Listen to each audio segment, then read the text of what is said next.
ಈಗ ಬೆಂಗಳೂರಿನ ಮತ್ತಷ್ಟು ಪ್ರಮುಖ ಸುದ್ದಿಗಳನ್ನ ನೋಡ್ತಾ ಹೋಗೋಣ ರೌಂಡ್ ಅಪ್ ನಲ್ಲಿ.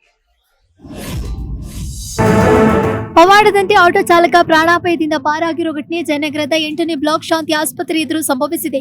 ಆಟೋ ನಿಲ್ಲಿಸಿ ಇಳಿಯುತ್ತಿದ್ದಂತೆ ಆಟೋ ಮೇಲೆ ವಿದ್ಯುತ್ ಕಂಬ ಬಿದ್ದಿದೆ.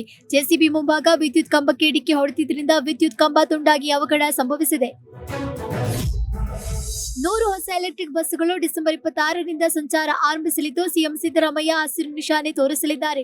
ವಿಧಾನಸೌಧ ಮುಂಭಾಗ ನಡೆಯುವ ಕಾರ್ಯಕ್ರಮದಲ್ಲಿ ಡಿಸಿಎಂ ಡಿಕೆ ಶಿವಕುಮಾರ್, ಸಾರಿಗೆ ಸಚಿವ ರಾಮಲಿಂಗಾರೆಡ್ಡಿ ಭಾಗಿಯಾಗಲಿದ್ದಾರೆ. ಶಾಪಿಂಗ್ ಮಾಲ್ಗಳಲ್ಲಿ ಫೆಬ್ರವರಿ 28ರ ಒಳಗೆ ನಾಮಫಲಕಗಳು ಕನ್ನಡದಲ್ಲಿ ಆಗಬೇಕು ಅಂತ ಬಿಬಿಎಂಪಿ ಮುಖ್ಯ ಆಯುಕ್ತ ತುಷಾರ್ ಗಿರ್ನಾಥ್ ಹೇಳಿದ್ದಾರೆ.